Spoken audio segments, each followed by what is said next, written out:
प्रिय विद्यार्थियों, हमने लास्ट क्लास के अंदर सारणिक के गुणधर्म पढ़ रहे थे और सारणिक के हमने गुणधर्म 9 कर लिए थे और लास्ट एक गुणधर्म बचा था 10वां, और वो गुणधर्म क्या है वो देखते हैं। चलो 10वां गुणधर्म आपका दिया हुआ है। मैं इस एग्जाम्पल से आपको समझाना चाह रहा हूँ कि 10वें गुणधर्म का मतलब क्या है। 10वां गुणधर्म ये कहता है कि यदि किसी सारणिक में कोई भी 2 पंक्ति या कोई भी 2 स्तंभ या 3 पंक्ति या 3 स्तंभ को आप जोड़ते हो या घटाते हो तो उस सारणिक के मान पर कोई परिवर्तन नहीं होता है। ये है आपका गुणधर्म नंबर 10। एक बार वापस रिपीट कर रहा हूं। यदि किसी सारणिक के किन्हीं 2 पंक्ति या 3 पंक्तियों को या किन्हीं 2 स्तंभ या 3 स्तंभों को आप जोड़ते हो या घटाते हो तो सारणिक का मान अपरिवर्तित रहता है। मेरा कहने का मतलब है कोई फर्क नहीं पड़ता है। चलो अब बात करते हैं इस सारणिक की। अगर परिवर्तन नहीं होगा तो फिर इसका आंसर कितना आएगा। आंसर निकालने का प्रोसेस जानते हैं हम। ये है R1, ये है R2, ये है R3, ये फर्स्ट रो, ये सेकंड रो और ये थर्ड रो। तो मैं एक काम करता हूं, R1 tending to R1 minus R2। अभी मैंने बोला है कि किन्हीं 2 पंक्तियों को या किन्हीं 2 स्तंभों को जोड़ने से घटाने से उस सारणिक के मान पर कोई परिवर्तन नहीं होता है। तो हम वही देख रहे हैं। R1 में से R2 घटाना है। सर क्यों घटा रहे हो, आपने जोड़ा क्यों नहीं? मेरा घटाने का उद्देश्य ये था कि 1 माइनस 1 करते ही कितना हो जाएगा 0, और 0 से सारणिक का आंसर जल्दी आता है, तो इसलिए हम R1 में से R2 माइनस कर रहे हैं। तो ध्यान ये रखना है आपको कि R1 में से R2 माइनस करना है, और किसकी जगह? R1 की जगह। R1 ये है, इसमें से ये माइनस करो, 1 में से 1 गया, इसमें से ये माइनस करो, इसमें से ये माइनस करो, कर लिया। अब देखते हैं बाकी ऐसा का ऐसा नोट कर लो।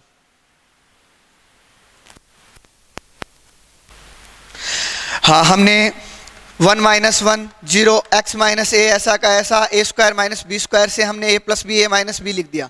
बाकी same as it is put कर दिया। अब देखो R1 में से 0 x माइनस ए, तो R1 में से x माइनस ए क्या ले लें? उभयनिष्ठ, मतलब कॉमन।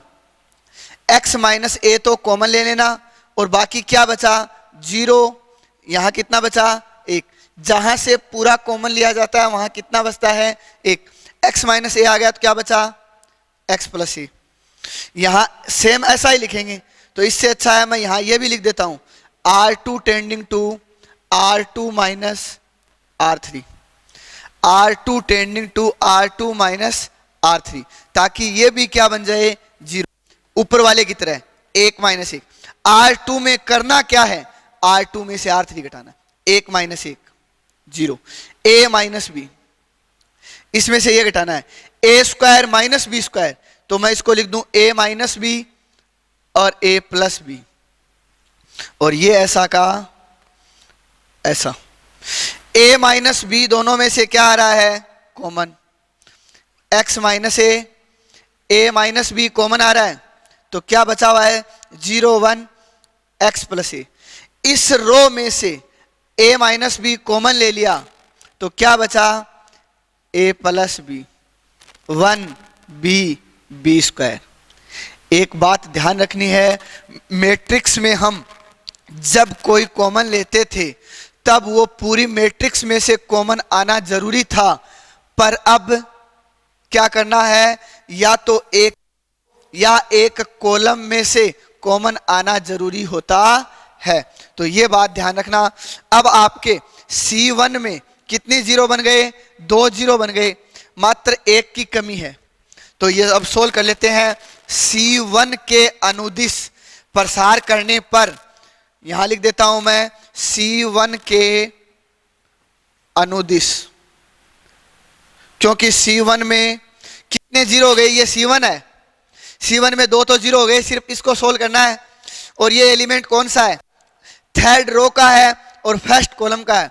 तो 3 और 1 कितने हो गए, 4, मतलब सम, तो चिन्ह नहीं बदलेंगे इसका।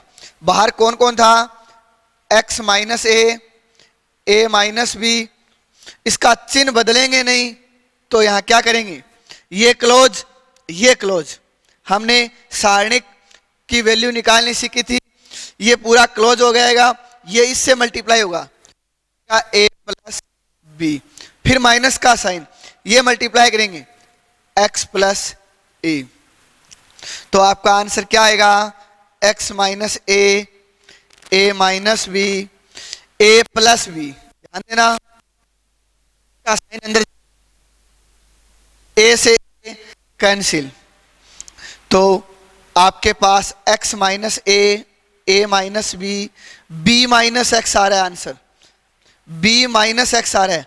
आप इसको ये भी लिख सकते हो, ये x माइनस ए लिखा है, आप इस करोगे तब माइनस का मल्टीप्लाई कर दो, तो ये जब आप x माइनस बी करोगे इससे मल्टीप्लाई हो जाएगा, तो आपका आंसर बन जाएगा ये। इस गुणधर्म से इस सारणिक की वैल्यू आ जाएगी x माइनस ए, एक्स माइनस बी माइनस ए। तो ध्यान ये रखना कि ये आपका गुणधर्म नंबर कितना था, 10, और गुणधर्म नंबर 10 क्या कहता है कि यदि किसी सारणिक में 2 पंक्ति या 2 स्तंभों को आप जोड़ते हो या घटाते हो तो उस सारणिक का मान अपरिवर्तित रहता है। ये हमने अच्छी तरीके से जान लिया है एग्जाम्पल से। अब बात करते हैं हम 4.2 के एग्जाम्पलों की। तो 4.2 का पहला एग्जाम्पल है ये, और इस सारणिक की वैल्यू निकालनी है बिना प्रसार किए, मतलब आपको प्रसार नहीं करना है। तो प्रसार नहीं करना है तो क्या करेंगे, नहीं करना है तो करने का तरीका बता देता हूं। देखो यहां 49 है, यहां 39 है, यहां 10 है, और इस कॉलम के अंदर कितने हैं, 6, 4 और 1। अगर इस पूरे कॉलम को आप 8 से गुणा करते हो, अगर इस पूरे कॉलम को किस से गुणा करते हो, 8 से गुणा करते हो, तो 49, और इसको 8 से गुणा करते ही 48, 49 माइनस 48 कितना बच गया, 1। अगर इसको 8 से गुणा करोगे तो 39 माइनस 8 को गुणा करेंगे 32, तो 7 बचेगा, ये 7 रहा। इसको 8 से गुणा करते ही 10, और इसको 8 से गुणा करते ही 8, 10 में से 8 गए तो 2, ये बन रहा है पूरा। तो मेरा कहने का मतलब ये है कि हम C1 में करेंगे क्या, C1 में से माइनस करेंगे C3 को, किससे गुणा करके, 8 से गुणा करके। सर हमें क्या पता चले, देखो ये सोचना है कि इसको किससे गुणा करें ताकि ये बन जाए, तो माइनस करने की कोशिश करेंगे। C1 में से माइनस करना है किसको, C3 को 8 से गुणा करिए, ये C3 है, इसको 8 से गुणा करो, 49, और इसको 8 से गुणा करते ही 48, 39, और इसको 8 से गुणा करते ही 32, इसको 10, इसको 8 से गुणा करते ही 8, बाकी सेम लिख लो, बाकी सेम। अब देखते हैं आगे, ये कितना बच गया, 1, ये कितना बच गया, 7, ये कितना बच गया, 2, 1 7 2, 6 4 1। ध्यान देना C1 व C2 क्या है, समान है, इसलिए सारणिक का मान कितना होगा, 0 होगा। क्योंकि कल हमने एक गुणधर्म पढ़ा था कि अगर किसी सारणिक में कोई 2 पंक्ति या कोई 2 स्तंभ समान नजर आते हैं तो उस सारणिक का मान 0 होता है। तो अब देखते हैं एग्जाम्पल नंबर 9। एग्जाम्पल नंबर 9 क्या कह रहा है कि आपको बिना प्रसार किए इसकी वैल्यू निकालनी, तो बिना प्रसार किए वैल्यू तो निकालनी है, पर एक बात आप ध्यान देना कि ये C2 में A B C है और C3 में क्या है, B plus C, C plus A, A plus B। कल हमने 9 गुणधर्म पढ़े थे और आज हमने 10 गुणधर्म में एक बात बताई थी कि यदि सारणिक में कोई दो पंक्ति या कोई दो स्तंभ आप जोड़ते हो या घटाते हो तो उस सारणिक के मान पर कोई परिवर्तन नहीं होता है। तो मैं एक काम कर रहा हूं कि C2 और C3 को ऐड कर रहा हूं, C2 के अंदर ही ऐड कर देता हूं C2 प्लस C3, क्योंकि C2 में A है, C3 में B प्लस C है। इनको जोड़ेंगे तो A plus B plus C आएगा, इनको जोड़ेंगे तो B plus C plus A आएगा, इनको जोड़ेंगे तो C plus A plus B आएगा। किस में जोड़ना है? C2 में जोड़ना है, 1 1 1। इसमें ये जोड़ेंगे तो A plus B plus C, इसमें ये जोड़ेंगे तो B plus C plus A, इसमें ये जोड़ेंगे तो C plus A plus B, और ये ऐसा का ऐसा। जिसका काम कर रहे हो उसको करो, बाकी वैसा का वैसा नोट कर लेना। अब ध्यान देना, इन दोनों को जोड़ते ही ये प्रोसेस आ गई आपके सामने, और ये सभी एलिमेंट क्या हैं? समान हैं। A plus B plus C, B plus C plus A, C plus A plus B, सभी समान हैं। किसमें? C2 में। तो C2 में से A plus B plus C क्या ले लेंगे? कॉमन। C2 में से A plus B plus C क्या लेना है? उभयनिष्ठ। क्या लेना है? उभयनिष्ठ।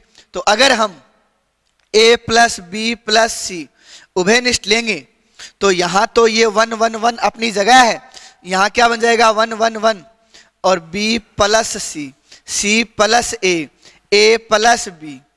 अब मैं एक बात फिर से रिपीट कर रहा हूं जो मैंने ऊपर बताई थी, यहां C1 और C2 समान थे, तब उसकी वैल्यू कितनी की थी मैंने? 0, क्योंकि हमने गुणधर्म कल पढ़ा था कि यदि किसी सारणिक में कोई दो पंक्ति या कोई दो स्तंभ समान होते हैं, उस कंडीशन में उस सारणिक का मान कितना होता है?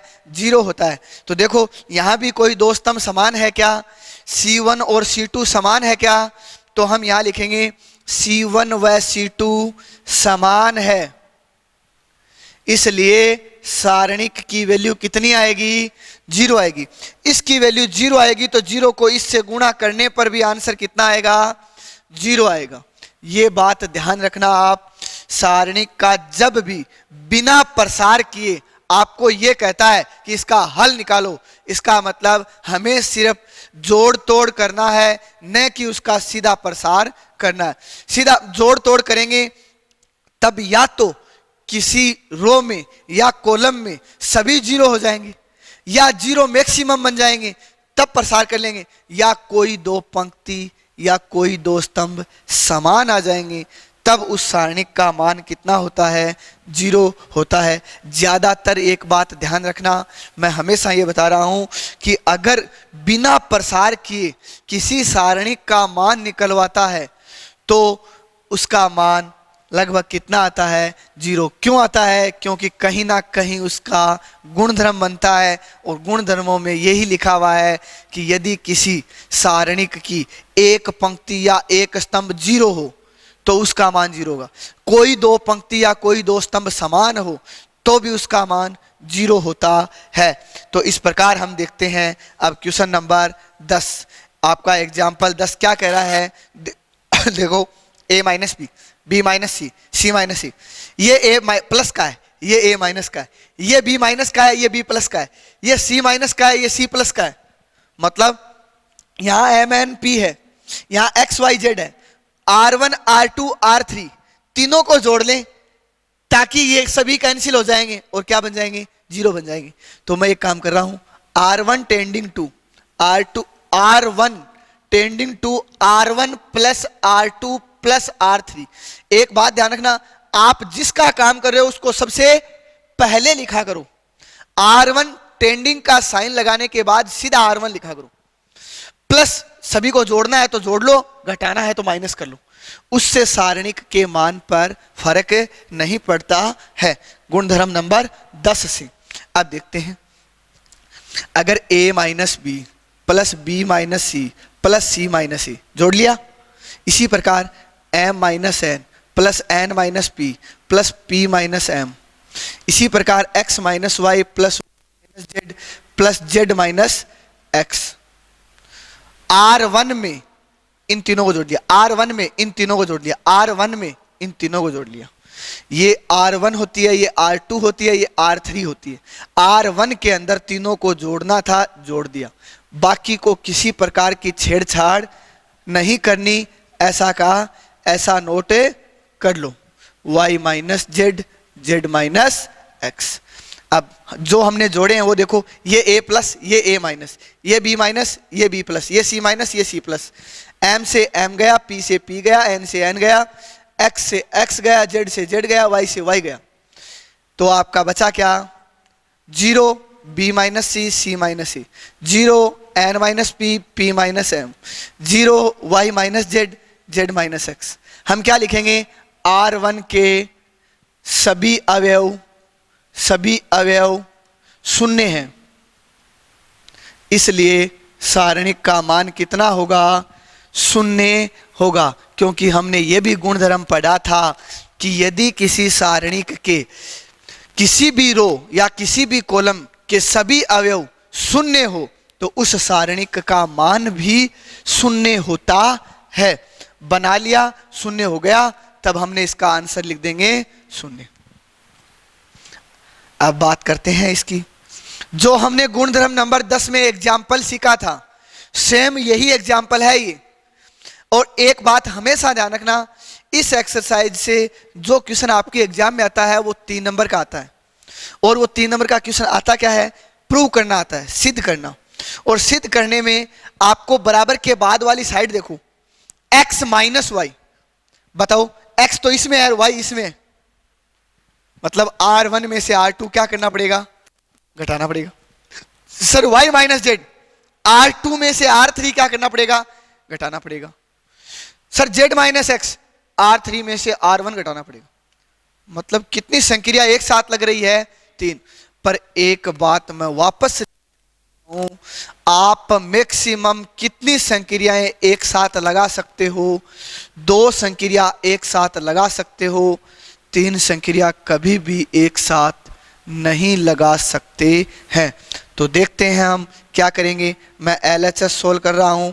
सबसे पहले यहां लिख रहा हूं R1 tending to R1 minus R2 और R2 tending to R2 minus R3। देखो होता क्या है, पहले क्या करा है? R1 के अंदर R1 में से R2 क्या करना है? घटाना है। क्या पता यहां से x माइनस वाई, एक्स इसमें था और y इसमें था, तो इसमें से ये घटा रहे हैं। एक में से एक घटाएंगे, x में से क्या घटाएंगे? y, एक्स स्क्वायर में से क्या घटाएंगे? y square. इस इतने का काम तो हो गया, इतने का काम हो गया। अगर ये मिटाते हैं तो बाकी ऐसा का ऐसा नोट करो। और अगर ये साथ में लगाना चाहते हो तो R2 में क्या करना है? R2 में से R3 घटाना है। ये R2 है, इसकी जगह क्या करना है? इसमें से ये घटाना है। तो 1 माइनस y माइनस जेड और y square minus Z square, और इसको ऐसा का ऐसा।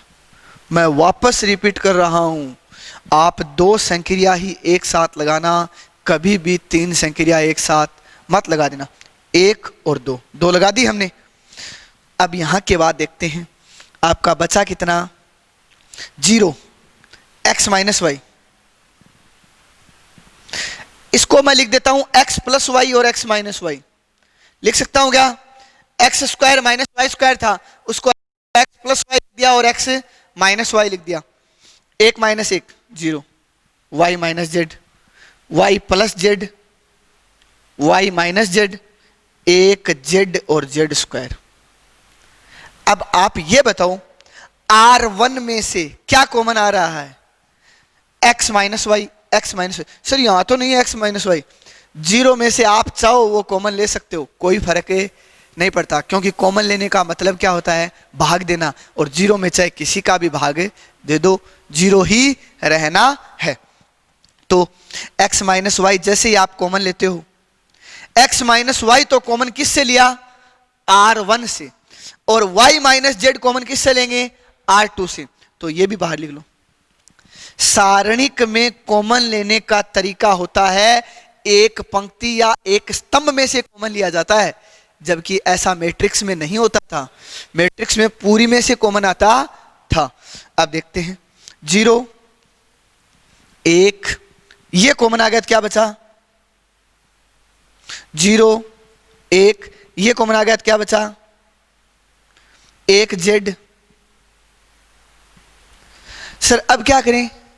देखो हमारा उद्देश्य ये होना चाहिए जब हम सारणिक को सरल करें, या तो गुण धर्मों में से लगना जरूरी नहीं है, पर कोशिश करो कि या तो सभी एलिमेंट किसी रो या किसी कॉलम के 0 बन जाए, ताकि हम सीधा बोल सकें कि इस सारणिक का मान 0 होगा। या कोई 2 पंक्ति या कोई 2 स्तंभ समान नजर आए तो हम सीधा कह सकते हैं कि इस सारणिक का मान कितना होगा? 0 होगा। पर अब तो C1 के अंदर कितने एलिमेंट 0 बन गए? 2 बन गए। कितना बचा है? सिर्फ 1। तो इसको तो सरल करना ही पड़ेगा, क्योंकि हमें बनाना क्या है? x माइनस वाई, ये रहा, y माइनस जेड, ये रहा। इसका मतलब इसको सरल करने पर आपका आंसर सिर्फ और सिर्फ कितना बनेगा? z माइनस एक्स बनेगा। चेक करते हैं, पर मैं चेक करने से पहले एक बात और लिख देता हूं कि C1 के अनुदिश, यहां तो लिख देता हूं C1 के अनुदिश प्रसार करने पर C1 में कौन एलिमेंट है? सिर्फ ये 1 है, और ये 1 कौन सा है? थर्ड रो का है और फर्स्ट कॉलम का है, मतलब तीसरी पंक्ति का है और पहले स्तंभ का है। तो 3 1 का मतलब 3 और 1 ऐड करेंगे तो कितने होंगे? 4, और 4 ओड होता है, इवन है, इवन सम। तो चिन्ह चेंज नहीं करेंगे तो बाहर कौन है? x minus Y, y minus Z.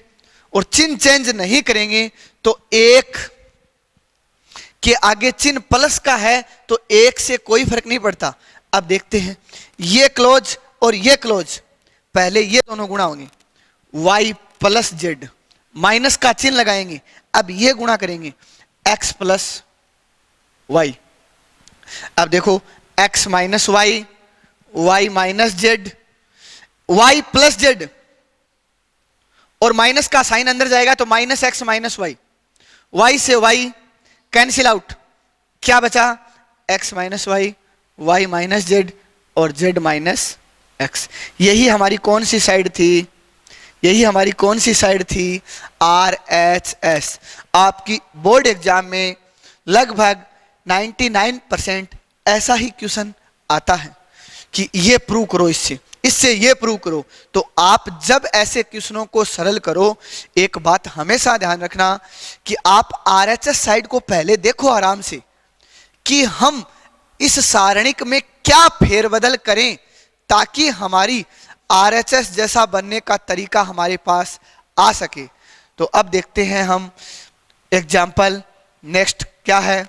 हाँ, नेक्स्ट एग्जाम्पल है आपका कि ये सारणिक दी हुई है और इसको प्रूव करके आपको ऐसा बनाना है।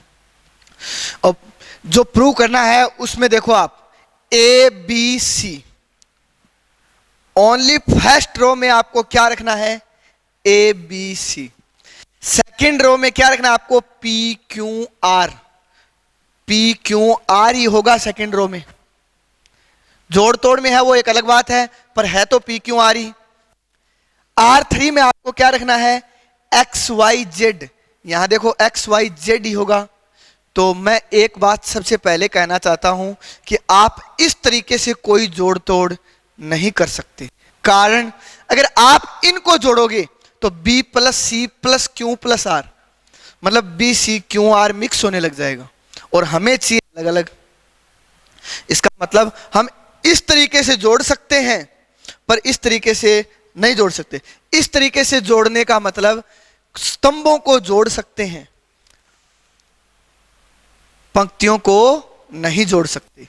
तो करेंगे क्या? देखो ये B प्लस C है, अगर इसमें ये जोड़ें तो C और C कितने हो गए? 2C और B प्लस A और यहां कौन है?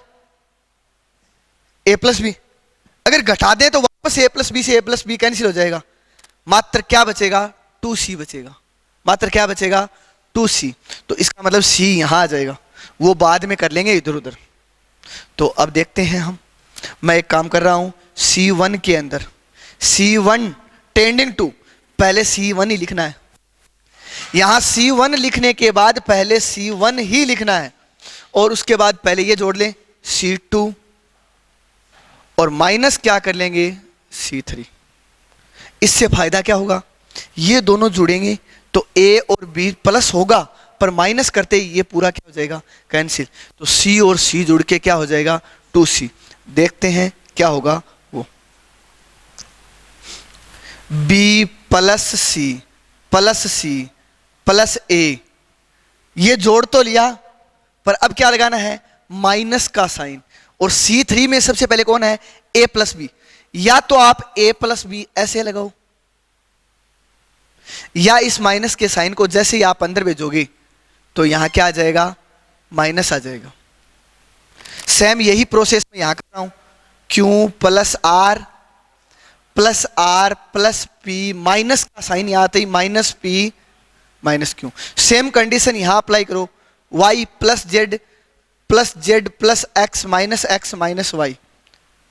किसका काम किया है, C1 का कर दिया, तो C2 और C3 के साथ किसी प्रकार की छेड़छाड़ नहीं करनी है, जैसा लिखा हुआ है वैसा लिख दो, C plus A, R plus P, Z plus X, A plus B, P plus Q, X plus Y. अब जो कैंसिल हो रहा है वो कैंसिल करो, पहले b है, ये b माइनस का रहा, ये माइनस a है, ये प्लस a रहा, c प्लस c क्या बच गया, 2c।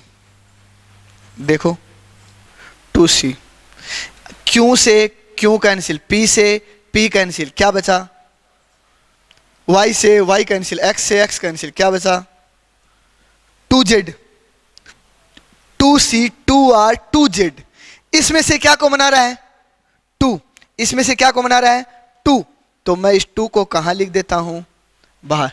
अगर मैं बाद में लूंगा तो एक स्टेप और बढ़ेगी, इससे अच्छा है मैंने 2 यहीं से बाहर निकाल लिया। बाकी को ऐसा का ऐसा नोट करें, C plus A, R plus P, Z plus X, A plus B, P plus Q, X plus Y.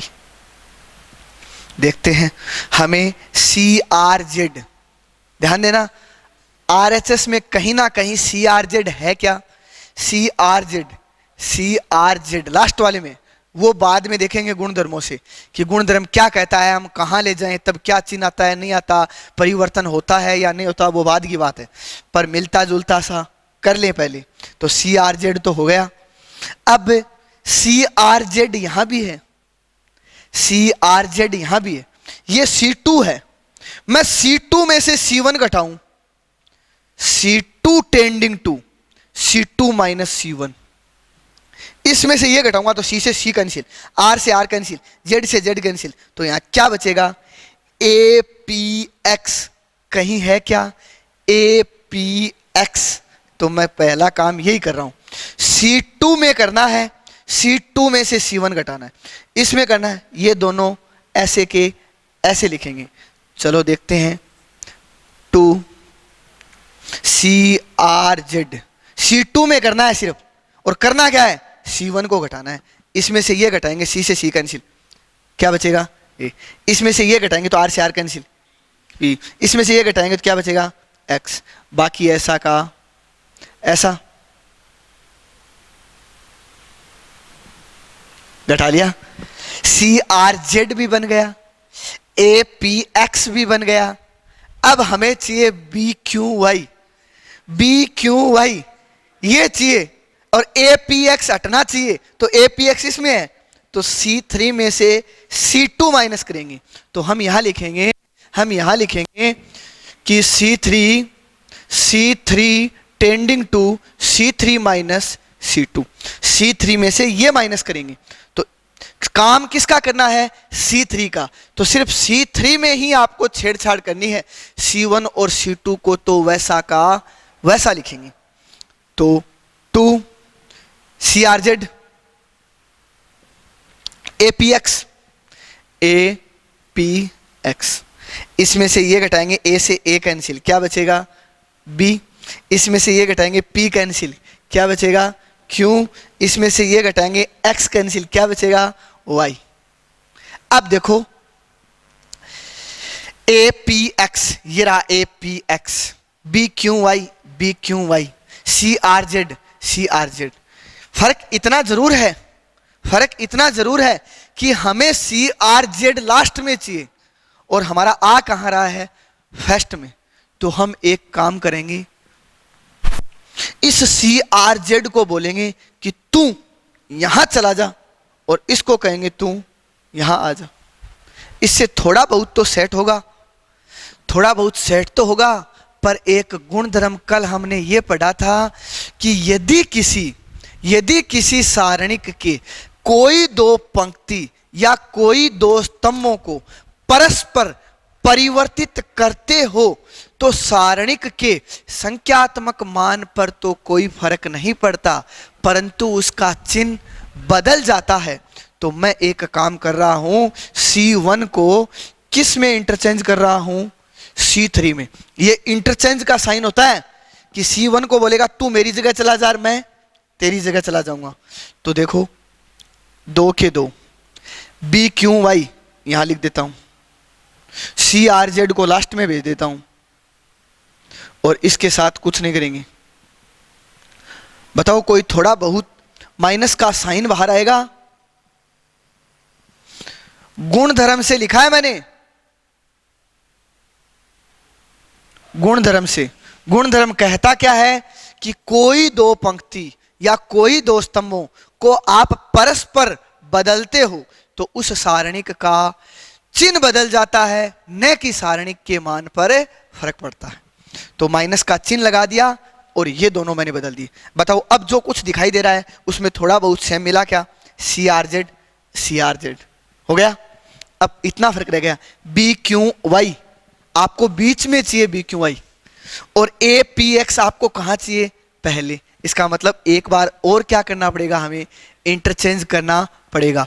किस को करना पड़ेगा, C1 को इंटरचेंज करना पड़ेगा, किसमें, C2 में। और इंटरचेंज करेंगे तो फिर माइनस का चिन्ह क्या आएगा, बाहर, और माइनस पहले से ही पड़ा है तो क्या हो जाएगा, माइनस के चिन्ह का स्क्वायर हो जाएगा। तो आपके पास APX आप सबसे पहले लिख लो, BQY बाद में लिख लेना, और CRZ ये। और यही हमारी कौन सी साइड थी, RHS, यही हमारी RHS थी। तो हमें ध्यान ये रखना है, इस एक्सरसाइज में कोई भी क्वेश्चन आप सिद्ध करो तो सबसे पहले आपका ध्यान RHS की तरफ जाना चाहिए कि हमें प्रूव क्या करना है, उसके हिसाब से ही आप LHS में कदम उठाओ। अगर आपको RHS नहीं दी हुई हो तो फिर तो और कुछ सोचना पड़ेगा और ना हमें कुछ पता चलेगा। कोई ना कोई स्टेटमेंट आपके पास जरूर होगा कि हम इसको जोड़ें, घटाएं, क्या बनाएं, कैसे करें। अब हम एग्जाम्पल नंबर 13 के बारे में देखते हैं। इसकी वैल्यू आपको 0 दी हुई है और इसको सोल्व करके आपको ऐसा प्रूव करना है। तो बात करते हैं, C1 को वैसा का वैसा लिख दिया, C2 को लिख दिया, C3 में प्लस का साइन था तो उससे पहले वाले 1 1 1 तो यहां लिख लिए। हमने एक गुणधर्म पढ़ा था कि बीच में प्लस का साइन है तो इसको आप अलग लिख सकते हो और प्लस का साइन लगा के आप अलग सारणिक में दूसरा नोट कर सकते हो। तो ये XYZ same as it is लिखा जाएगा, X², Y² Z²। और अब ये लिख लो X³ Y³ Z³ और बराबर के बाद आपको क्या दिया हुआ है, 0। अब आपका ध्यान ये होना चाहिए कि इस रो में से क्या कॉमन आ रहा है, X, इस रो में से क्या कॉमन आ रहा है, Y, और इस रो में से क्या कॉमन आ रहा है, Z। तो पहला काम मैं यही कर रहा हूं कि R1, R2 व R3 में से X, Y, Z उभयनिष्ठ लेने पर आप लिख देना। नेक्स्ट स्टेप में ये कर रहा हूं कि XYZ इसको बिल्कुल ही छेड़छाड़ नहीं करूंगा मैं। 1 1 1 एक्स वाई जेड आप जैसे ही कॉमन लेते हो, यहां से x कॉमन ले लिया एक, यहां से y कॉमन ले लिया एक, z से कॉमन ले लिया एक, यहां एक एक घात कम हो जाएगी, x y z, यहां x square y square z square, और बराबर के बाद क्या था 0। इससे x बाहर निकाल लिया, इससे y निकाल लिया, इससे z निकाल लिया। अब करेंगे क्या, अब हम ऐसा करेंगे, देखो यहां x y z, ये रहा x y z, ये रहा एक एक एक एक एक एक, X square Y square Z square, X square Y square Z square. पर थोड़ा सा जरूर चेंज है, चेंज ये है कि यहां जो C1 है वो यहां C2 में है। तो आप एक काम करो, C2 को इंटरचेंज कर लें किसके साथ, C1 के साथ। तो मैं यहां लिख रहा हूं C1 इंटरचेंज C2। इसको ऐसा कैसा लिखेंगे, X Y Z, X square Y square Z square, 1 1 1। X Y Z interchange करते ही इसका चिन्ह बदलेगा, माइनस कर दिया, इंटरचेंज कर दो, एक्स वाई जेड को पहले लिख लो और इस 1 1 1 को बाद में लिख लो, X square Y square Z square. इतने इंटरचेंज से काम चल जाएगा या इंटरचेंज और भी करना पड़ेगा, और भी करना पड़ेगा, X Y Z X Y Z, X square Y square Z square आना चाहिए था, पर हमारा तो 1 1 1 आ रहा है, तो इसको इंटरचेंज और करना पड़ेगा, मतलब C2 और C3 को भी इंटरचेंज करेंगे। तो C2 और C3 जैसे ही आप इंटरचेंज करोगे तो ये साइन वापस क्या हो जाएगा, प्लस हो जाएगा, क्योंकि चिन्ह बदल जाएगा। तो X Y Z, X square Y square Z square, 1 1 1, ये प्लस हो जाएगा एक्स वाई जेड, और ये अब एक्स वाई जेड को तो चेंज करेंगे नहीं, X square Y square Z square, 1 1 1, और बराबर के बाद आपको क्या दिया हुआ है 0। आप ये बताओ, ये दोनों सारणिक समान हो गई क्या, ये दोनों सारणिक समान है, तो इस सारणिक को ही हम क्या ले लें, कॉमन।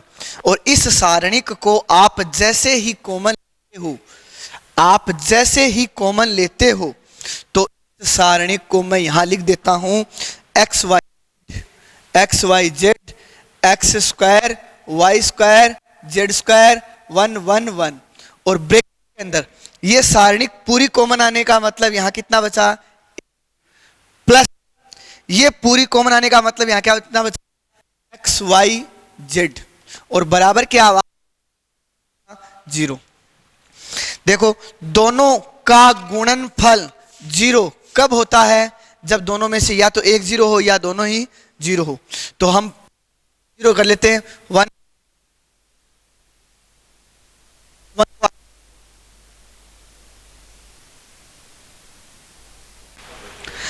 अब हम देखते हैं एग्जाम्पल नंबर 14। इसमें देखो 1/a 1/b 1/c, यहाँ a स्क्वायर, यहाँ bc, यहाँ b square c square ab है, यहाँ अपॉन में a है। तो हम एक काम करें, इस पूरी r1 को a से मल्टीप्लाई कर लें, r1 को किस से मल्टीप्लाई कर लें, a से, r2 को किस से मल्टीप्लाई कर लें, b से, r3 को किस से मल्टीप्लाई कर लें, c से। इससे क्या होगा, इससे ये अपॉन हट जाएगा। देखो सारणिक के अंदर मल्टीप्लाई करने का मतलब है बाहर भाग देना पड़ेगा, अंदर गुणा करेंगे तो बाहर भाग देना पड़ेगा। तो बाहर भाग देंगे तो 1/ABC, बाहर भाग दे दिया, अंदर a से इसको गुणा करेंगे, इसको a से गुणा करते ही a³ ABC, इसको b से गुणा करते ही b³ ABC, इसको c से गुणा करते ही c³ ABC, b से b कैंसिल, c से c कैंसिल। इस C3 में से ABC, C3 में से ABC उभयनिष्ठ लेने पर 1/ABC तो बाहर था, ABC कॉमन लेंगे तो यहां 1 1 1, और लास्ट में भी 1 1 1, a³ b³ c³, ABC से ABC कैंसिल। C1 व C3 क्या है, समान है, इसलिए सारणिक की वैल्यू कितनी आएगी, 0। तो ये लिख दो, ये आपका आंसर कितना आ गया, 0। यदि किसी सारणिक में दो रो या दो कॉलम समान हो तो उस सारणी का मान शून्य होता है। हमने कर लिया। अब देखते हैं आज के लिए लास्ट क्वेश्चन। हाँ, इसमें a plus B plus 2c है, a plus B plus 2c है। a में ये a ऐड कर दे तो 2a हो जाएगा, इस b में ये b ऐड कर दे तो 2b हो जाएगा। 2c पहले से ही पढ़ा है, मतलब c1 c2 c3 ऐड करें, c1 tending to c1 plus c2 plus c3। इसके अंदर इनका ऐड करना है, इनका ऐड करेंगे तो a और a 2a, b और b 2b प्लस 2c, तो 2 कॉमन लेंगे तो a plus b plus c। Same condition यहां बनेगी, c plus b plus c plus 2a plus b, तो 2 bracket of a plus b plus c। यही condition यहां बनेगी, 2 bracket a plus b plus c। और ये जैसा है वैसा का वैसा, b plus c plus 2a, a b b c plus a plus 2b। देखो c1 में से आपका 2 bracket of a plus b plus c क्या आ रहा है, कॉमन। तो जैसे ही आप 2 bracket of a plus b plus c common लेते हो तो यहां कितना बचेगा, 1 1 1, a b plus c plus 2a, a b b c plus a plus 2b। हमें बनाना क्या है, ध्यान इस बात का देना है, 2 2 a plus b plus c की पावर कितनी है, 3 है, और यहां पावर कितनी है अभी तक, 1। मेरा कहने का मतलब है अभी a plus b plus c का होल स्क्वायर बाकी है, इसका आंसर आएगा वो। पर इसका आंसर करने से पहले आप देख लो, कोई दो को जोड़ने से या कोई दो को घटाने से a plus b plus c बन रहा है क्या। चलो देखते हैं। इस R2 में से R1 माइनस करता हूं मैं, 1 से 1 जाएगा, ये तो 0 हो जाएगा। इसमें से ये माइनस करेंगे तब 2a में से 1 a चला जाएगा, 1 a बचेगा, ये 0 हो जाएगा। तो मैं एक काम करता हूं, यहां देखो बाहर तो कर लेते हैं, 2 bracket of a plus b plus c तो था। ये करेक्शन हम क्या कर रहे हैं, R2 में, R2 tending to R2 minus R1, R2 में करना है, और किसको, R1 को। तो काम किसका है, R2 का, तो R1 और R3 को वैसा का वैसा ही लिखना है। तो R1 और R3 को बोलो, R1 ये है 1ab और R3 को 1a c plus a plus 2b, c plus a plus 2b। ये घटाने हैं, इसमें से ये घटाना है तो 1 माइनस 1, इसमें से ये घटाना है तो b plus c plus 2a minus a, b minus b। तो आपका आंसर कितना आ जाएगा, 2 bracket of a plus b plus c, और यहां 1 0 1, a 2a में से a गया, a plus b plus c, a b 0 c plus a plus 2b। R2 में से a plus b plus c, ये R2 है। R2 में टोटल एलिमेंट तो कितने हैं, 3, 3 में से 2 तो क्या है, 0 है, तो बचा 1, ये पूरा कॉमन ले ले, a plus b plus c क्या ले ले, उभयनिष्ठ। जैसे आप उभयनिष्ठ लोगे, एक तो बाहर पड़ा है a plus b plus c, एक और आ जाएगा तो क्या हो जाएगा, a plus b plus c का होल स्क्वायर, और यहां क्या हो जाएगा 1a b 0 1 0 1a c plus a plus 2b। R2 में कितने 0 बन गए, 2 0 बन गए। तो एक को हम ओपन भी कर सकते हैं चाहे तो, अगर न चाहें तो आप एक a plus b plus c और भी बना सकते हो, एक a plus b plus c और भी बना सकते हो। कैसे बनाओगे वो देखते हैं। a plus b plus c बनाने का तरीका, यहां c plus a plus 2b है और ऊपर भी यहां पे है, तो R3 में से R1 माइनस करेंगे। यहां कर लो R3 tending to R3 minus R1, और ये ऐसा का ऐसा लिख लो, a plus b plus c का होल स्क्वायर। R3 का काम है तो R1 R2 नो चेंज, एक में से गया 0, a में से गया 0, इसमें से ये घटाना है, माइनस b करेंगे, b घट जाएगा तो a plus b plus c। बताओ R3 में से a plus b plus c क्या ले लें, कॉमन। यहां लिखूंगा मैं R3 में से a plus B plus C उभयनिष्ठ लेंगे, और जैसे ही R3 में से a plus B plus C उभयनिष्ठ लोगे तो यहां क्या बन जाएगा, 2 bracket of a plus B plus C का होल क्यूब, और यहां कितना हो गया 1। कि काम किसका चल रहा है, R3 में से कॉमन लेना है, तो R1 R2 को आप ऐसा कैसा लिख लो 1ab, यहां 0 1 0, यहां देखो 0 0 0 0, ये पूरा कॉमन आ गया, इसका मतलब यहां कितना है 1। आपको देखो प्रूव क्या करना था, आपको प्रूव करना था क्वेश्चन में 2 bracket of a plus B plus C का whole cube, 2 bracket of a plus B plus C का होल क्यूब आ गया, इसका मतलब इस सारणिक का मान कितना आएगा, 1 आएगा। अब देखते हैं R1 के अनुदिश, R2 के अनुदिश, C1 के, C2 के, आपकी इच्छा आप किससे ओपन करना चाहते हो। मैं यहां कर देता हूं R3 के अनुदिश प्रसार करने पर। R3 कौन सी है, यही होगी R3, ये लिख देते हैं 2 bracket of a plus B plus C का होल क्यूब, और इस 1 को लिखने के लिए इस 1 का साइन चेंज होगा क्या, नहीं होगा, थर्ड रो और थर्ड ही कॉलम, 3 और 3 6 6, इवन या ओड, इवन तो चिन्ह चेंज नहीं होगा, ओड पे चिन्ह चेंज होता है, ये रास्ते क्लोज, तो इसको मल्टीप्लाई करेंगे, 1 को 1 से मल्टीप्लाई करते ही 1 माइनस 0। अब ये बताओ 1 में से 0 घटाया, 1 को 1 से गुणा करेंगे, 1 को इससे गुणा करेंगे तो भी यही आएगा, और आना भी यही चाहिए था। यही आपकी कौन सी साइड है, RHS। इस प्रकार आप इस क्वेश्चन को प्रूव कर सकते हो, आपके एग्जाम में ऐसे ही क्वेश्चन आते हैं। आज के लिए इतना ही, थैंक यू।